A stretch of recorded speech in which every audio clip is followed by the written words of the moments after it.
नमस्कार, आप देख रहे हैं टीएनपी न्यूज़। आपके साथ मैं हूं अंकिता और अब देखते हैं खबरों को विस्तार से। वेस्ट लंदन के हॉस्लो शहर में एक नाबालिग सिख लड़की के साथ 7 पाकिस्तानियों ने गैंगरेप किया। ग्रूमिंग गैंग के लोगों ने प्रेम जाल में फंसाकर नाबालिग लड़की को अगवा किया और एक फ्लैट में बंधक बनाकर उसका सामूहिक यौन शोषण किया गया। पुलिस की निष्क्रियता के बाद लंदन में रहने वाले सिख समुदाय ने खुद मोर्चा संभाला और लड़की को आरोपियों के चंगुल से छुड़ाया। इस घटना की जानकारी पुलिस को दी गई थी, लेकिन कोई ठोस कार्रवाई नहीं हुई।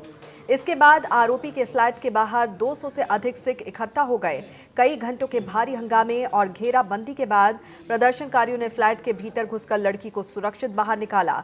ग्रूमिंग गैंग्स की इस बढ़ती घटनाओं पर अमेरिकी कारोबारी एलॉन मस्क ने भी गहरी चिंता व्यक्त की है। उन्होंने पुलिस की निष्क्रियता के लिए ब्रिटिश प्रधानमंत्री की कड़ी आलोचना की। वेस्ट लंदन के सिखों का कहना है कि पुलिस इन गैंग्स के खिलाफ सख्त कदम नहीं उठा रही, जिससे उनके बच्चों की सुरक्षा खतरे में है।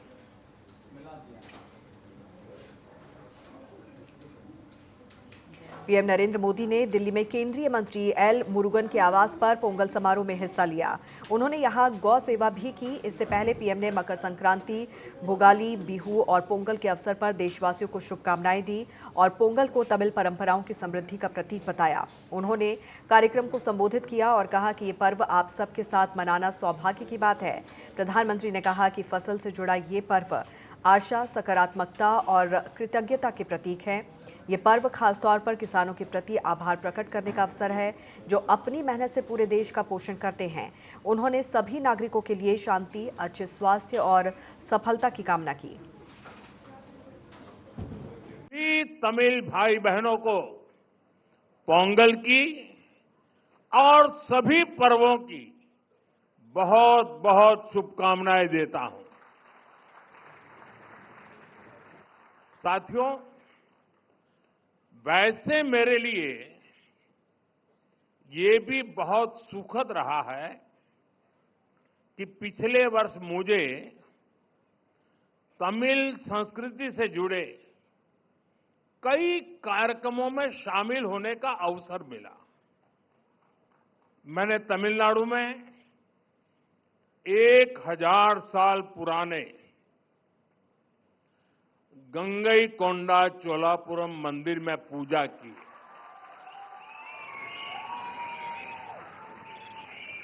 वाराणसी में काशी तमिल संगमम के दौरान सांस्कृतिक एकता की ऊर्जा को पल पल उसके साथ जहां भी रहा मैं जुड़ा रहा, मैंने उसे महसूस किया। दिल्ली कैंट के करियप्पा परेड ग्राउंड में चल रहे एनसीसी रिपब्लिक डे कैंप 2026 में army chief general Upendra Dwivedi ने हिस्सा लिया और कैडेट्स का उत्साहवर्धन किया। इस वार्षिक कैंप में देश भर के 2406 कैडेट्स ने हिस्सा लिया, जिसमें गर्ल कैडेट्स का भी बड़ा दल शामिल है।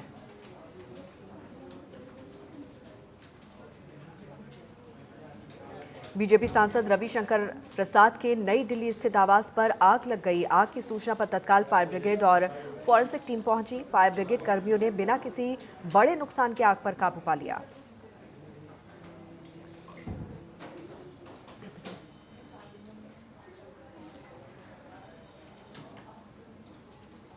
प्रयागराज माघ मेले में मकर संक्रांति और मौनी अमावस्या के स्नान पर्व को देखते हुए प्रशासन ने व्यापक तैयारियां की हैं। मेले में अलग अलग राज्यों से आने वाले श्रद्धालुओं के लिए अलग घाटों पर स्नान की व्यवस्था की गई, ताकि भीड़ को बेहतर तरीके से संभाला जा सके। मेला क्षेत्र में करीब 850 मीटर लंबा सबसे बड़ा ऐरावत स्नान घाट बनाया गया। मेला क्षेत्र में वाहनों के प्रवेश पर रोक लगाई गई। विभिन्न घाटों पर जाने के लिए रूट को डाइवर्ट किया गया। मेले में श्रद्धालु लगातार पहुंच रहे हैं। अब तक 40 लाख से अधिक श्रद्धालु आस्था की डुबकी लगा चुके हैं। मेला प्रशासन ने सुरक्षा के कड़े इंतजाम किए हैं। आपको बता दें कि 18 जनवरी को मौनी अमावस्या भी है और इसके लिए प्रशासन पूरी तरह से अलर्ट है।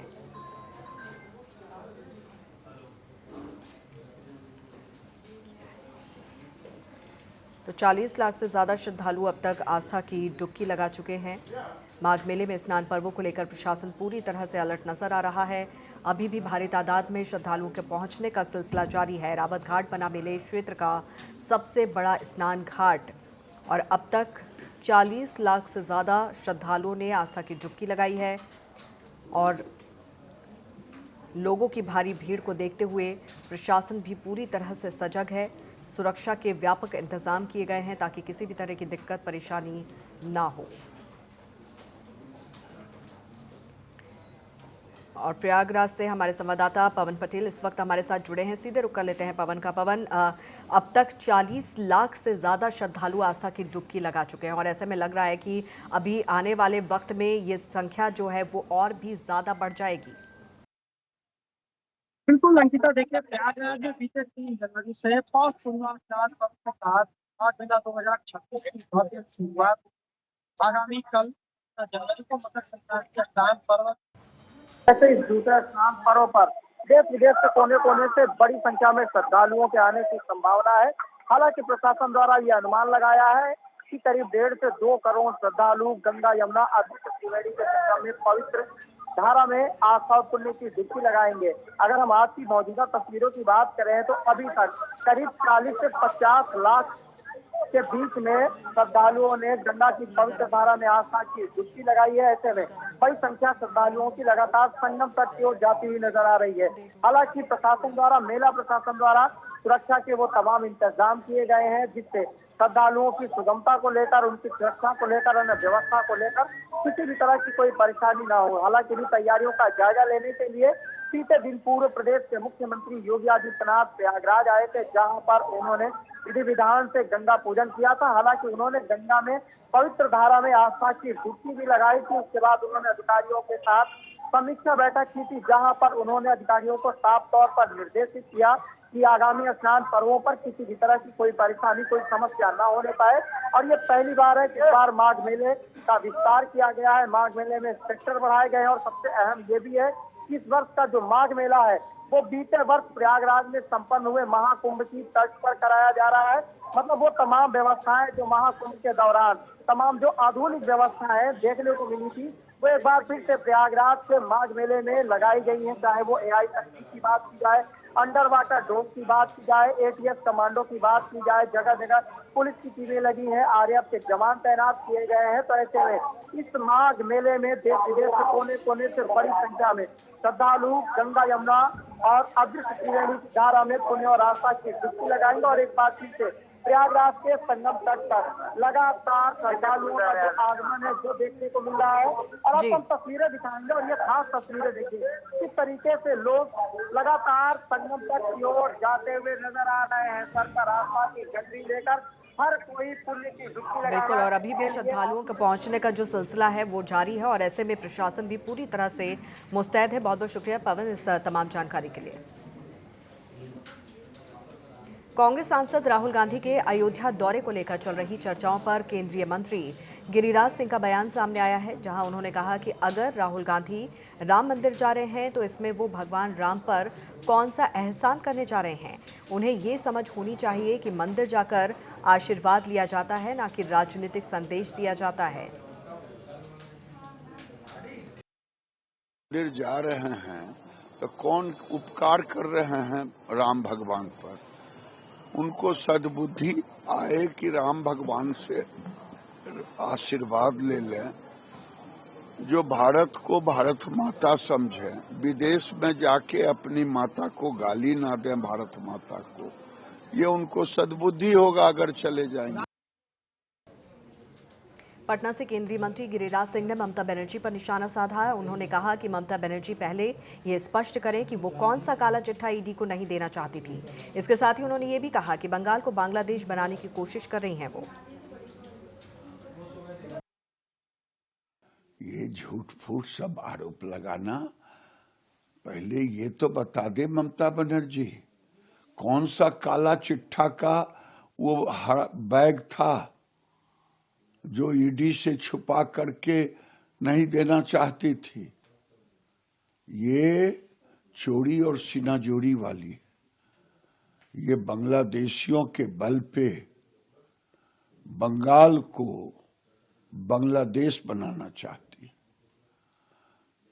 पूरे देश में जितने बांग्लादेशी हैं सबका एंट्री लगभग बंगाल से होती है, सबका आधार कार्ड बंगाल से। पश्चिम बंगाल में ईडी की कार्रवाई को लेकर बीजेपी और टीएमसी के बीच सियासत तेज हो गई है। दोनों पार्टियों के बीच आरोप प्रत्यारोप का दौर भी जारी है। इसी बीच बिहार सरकार में मंत्री मंगल पांडे ने ममता बनर्जी पर जमकर हमला किया। उन्होंने कहा कि ममता बनर्जी कैसी मुख्यमंत्री हैं, ये देश जानता है। चुनाव आयोग पर सवाल उठाने वाली मुख्यमंत्री खुद फाइल लेकर भाग गई। ममता बनर्जी कैसी मुख्यमंत्री हैं, इसे देश की जनता देख रही है। चुनाव आयोग के निष्पक्षता पर सवाल उठाने वाली मुख्यमंत्री स्वयं फाइल चुरा के भाग रही है। ऐसा देश के इतिहास में नहीं हुआ होगा कि कहीं मुख्यमंत्री किसी संवैधानिक संस्था के काम में फिजिकली जाके व्यवधान डाले और फाइल हार्ड डिस्क लेके अपने पुलिस बल से गुंडागर्दी करवा के और सरकार के काम में बाधा डाल के फाइल को लेके चला जाए। और ये तो किसी मुख्यमंत्री का व्यवहार नहीं दिखता है, ये तो किसी अपराधी और गुंडे का व्यवहार दिखता है। और जिस तरीके से वो व्यवहार कर रही हैं, बंगाल की जनता जान रही है कि ये मुख्यमंत्री अब सत्ता से जब जाने को है तो मानसिक रूप से वो अब व्याकुल हो गई हैं। बेतिया में ममता बनर्जी के बयान पर बीजेपी सांसद संजय जायसवाल ने पलटवार किया। उन्होंने कहा कि एसआईआर का काम उन्हीं के सरकारी शिक्षकों द्वारा होता है और अगर बांग्लादेश सीमा पर कोई बांग्लादेशी मिलेगा तो बीएसएफ हस्तक्षेप कर सकती है। जाहिर बात है कि अगर बांग्लादेश बॉर्डर पर कोई बांग्लादेशी मिलेगा तो उसी पर इंटरफेरेंस बीएसएफ कर सकती है। ममता बनर्जी जी के साथ दिक्कत क्या है कि वह भारत के बंगालियों के भरोसे इलेक्शन में नहीं गई हैं, बल्कि बांग्लादेश और रोहिंग्या अल्पसंख्यकों के भरोसे चुनाव में गई हैं। और उनको लग रहा है कि अगर रोहिंग्याओं के और बांग्लादेशी मुस्लिमों के वोट कटेंगे तो यह उनका वोट बैंक डैमेज होगा, और इसीलिए इतनी परेशान है वो। उनके घोटाले पकड़ में आ रहे हैं, जिस तरह से ईडी के साथ उन्होंने किया, यह साफ बताता है कि कोयला की सबसे बड़ी तस्कर ममता बनर्जी जी हैं। सीएम पुष्कर सिंह धामी ने कुमाऊं सांस्कृतिक उत्थान मंच खटीमा की तरफ से आयोजित उत्तरायणी कौतिक मेले का शुभारंभ किया। इस दौरान सीएम धामी ने क्षेत्र के विकास से जुड़ी घोषणाएं भी की। आपको बता दें कि उत्तरायणी पर्व का आध्यात्म के साथ ही वैज्ञानिक महत्व भी है। ये पावन पर्व हमारी संस्कृति, आस्था और जीवन दर्शन का उत्सव है, जिसे संरक्षित रखना हम सभी की सामूहिक जिम्मेदारी है।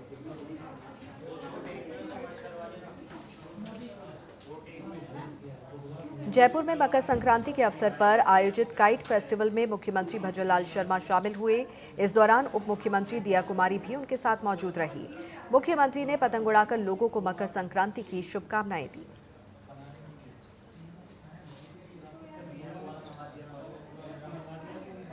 गुजरात के मुख्यमंत्री भूपेंद्र पटेल ने देशवासियों को मकर संक्रांति की शुभकामनाएं दी। शुभकामनाएं देते हुए उन्होंने कहा कि वो मकर संक्रांति पर सभी को शुभकामनाएं देते हैं।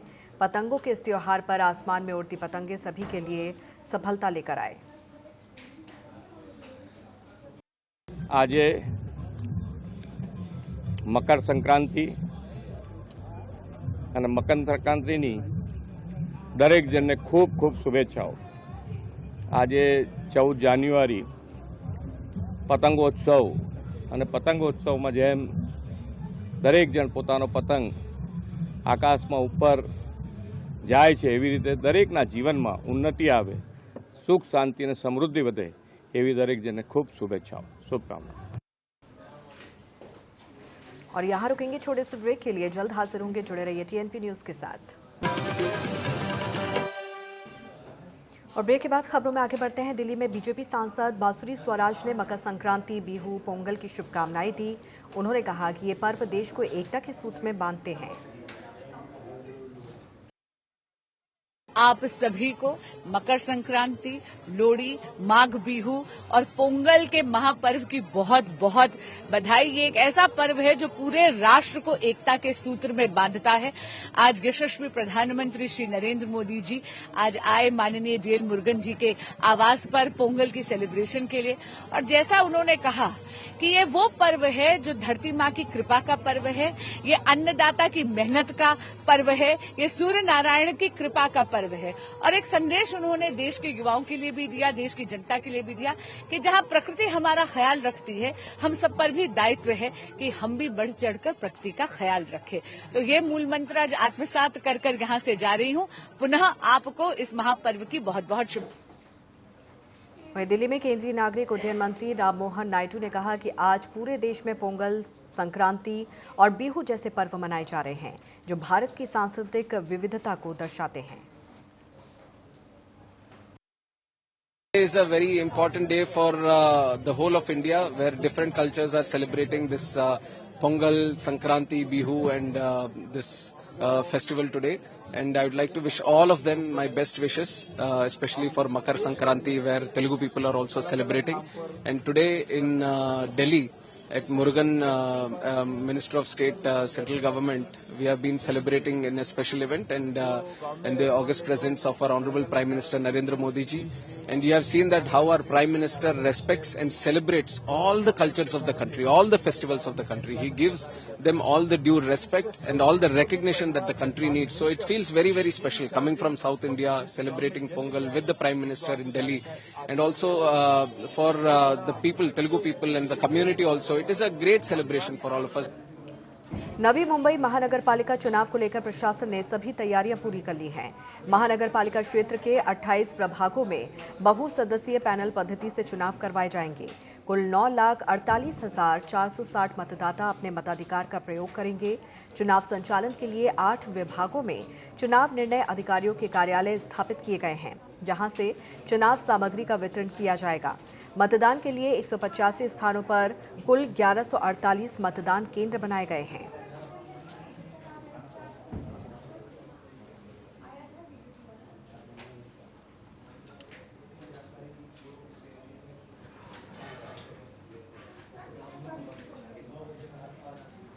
दिल्ली स्थित बीजेपी प्रदेश कार्यालय में मकर संक्रांति के शुभ अवसर पर भव्य कार्यक्रम का आयोजन किया गया। कार्यकर्ताओं और आम लोगों के लिए मकर संक्रांति से जुड़े पारंपरिक व्यंजनों की विशेष व्यवस्था की गई।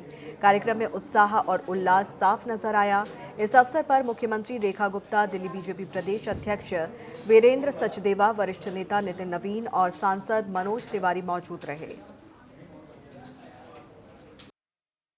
देखिए, इस वक्त हमारी मौजूदगी है दिल्ली प्रदेश कार्यालय में, और ये जो कार्यालय में आप देख सकते हैं कि पूरा उत्सव का माहौल बना हुआ है। आज मकर संक्रांति के शुभ अवसर पर यहाँ पर बहुत बड़ा कार्यक्रम आयोजित किया गया है, जिसमें मुख्य रूप से अतिथि के तौर पर सीएम रेखा गुप्ता, प्रदेश के अध्यक्ष वीरेंद्र सचदेवा जी और कार्यकारी अध्यक्ष नितिन नवीन जी की मौजूदगी रहेगी। लोग बहुत बेसब्री से उनका इंतजार कर रहे हैं, और मैं आपको पहले यहाँ की कुछ दृश्य दिखा दूं। आप देखिए कि पूरा का पूरा जो माहौल है वो जश्न में डूबा मकर संक्रांति को सेलिब्रेट कर रहा है। जगह जगह पर जो है स्टॉल लगे हुए हैं, साथ ही जो है लोगों की खाने पीने की भी व्यवस्था की गई है। इसके अलावा चिकित्सक की भी व्यवस्था की गई है, ताकि अगर किसी भी तरीके से बीमार पड़ जाए तो उसको पूरी सुविधा मिल सके। ऐसे में आप देखेंगे कि पूरा माहौल जश्न में डूबा हुआ है। उत्सव की तैयारियां पूरी हो चुकी हैं और यहाँ पर जो लोग हैं जश्न मना रहे हैं मकर संक्रांति के इस उपलक्ष्य में। चलिए कुछ लोगों से ही बात करते हैं। ये सभी बीजेपी के कार्यकर्ता हैं, मीडियागंज से लेके सभी लोगों की मौजूदगी है। चलिए, कैसा लग रहा है आज मकर संक्रांति के शुभ अवसर पे, क्या कुछ कहना चाहिए? मैं सबसे पहले मकर संक्रांति को शुभकामनाएं देती हूँ। ईश्वर आपके जीवन में सुख, समृद्धि और खुशियाँ लाए, आपका जीवन मंगेमय हो। और जिस तरीके से आप देख रहे हैं यहाँ पर भव्य कार्यक्रम आयोजित किया है, और सभी देशवासियों के लिए बहुत खुशखबरी की बात है, बहुत बड़ा पर्व है। और मैं चाहूँगी कि पूरी देश देशवासियों के जीवन में ये खुशियाँ लेकर आए, ये त्योहार, ये पर्व, उनका जीवन मंगलमय हो। और आज बहुत खुशी का पर्व है जो यहाँ पर मनाया जा रहा है। हमारे आदरणीय श्री प्रदेश अध्यक्ष, राष्ट्रीय अध्यक्ष और हमारी आदरणीय सीएम रेखा गुप्ता जी यहाँ पर सबको बधाई देने के लिए आ रही हैं। तो मैं चाहती हूँ कि ये खुशियाँ हर साल इसी तरीके से मनती रहे। मैं साधना गुप्ता, जिला मयूर विहार से महिला मोर्चा में जिला अध्यक्ष रह चुकी हूँ और बूथ समिति के अध्यक्ष में। बहुत अच्छा लगा। और हमारे ये जो नितिन नवीन जी जो राष्ट्रीय अध्यक्ष बन के आ रहे हैं, बहुत अच्छी बात है। और आज उत्तरायण का प्रोग्राम है, इससे और अच्छा हमारी सनातनियों के लिए और क्या होगा। और हम तो यही कहते हैं भगवान हम लोगों को यही दे कि हम सारे लोग, सब लोग मिलके, अपने सारे सनातनी मिलके अपना जो भी संस्कृत प्रोग्राम हो इसी तरीके से करें और सारे लोग मिलजुल के ही एक साथ रहे, एक साथ ही सब होना चाहिए। नहीं जो आलोक सिंह नाम है मेरा। ये जो मकर संक्रांति मनाई जाती है, ये संस्कृति और संस्कार का त्यौहार है जो कि बड़े उत्साह से लोग मनाते हैं, जिसमें चूड़ा, दही, तिल, ये सारी चीज़ें एक परंपरागत चीज़ों का प्रयोग किया जाता है और भगवान सूर्य की पूजा की जाती है इसमें। धन्यवाद। तो आपने अभी लोगों को सुना, यहाँ पर जितने भी कार्यकर्ता हैं जिला में जो किसी किसी पद पर हैं, सभी यहाँ पर जो है उत्सव मनाने के लिए आए हैं और पूर्वांचल की इस धरोहर को समेटते हुए उत्सव में पूरे रंगते हुए नजर आ रहे हैं। और आपको भी हमारे पूरे टीएनपी की तरफ से भी मकर संक्रांति की बहुत बहुत शुभकामनाएं। कैमरामैन शिवशंकर के साथ अपराजिता सिंह।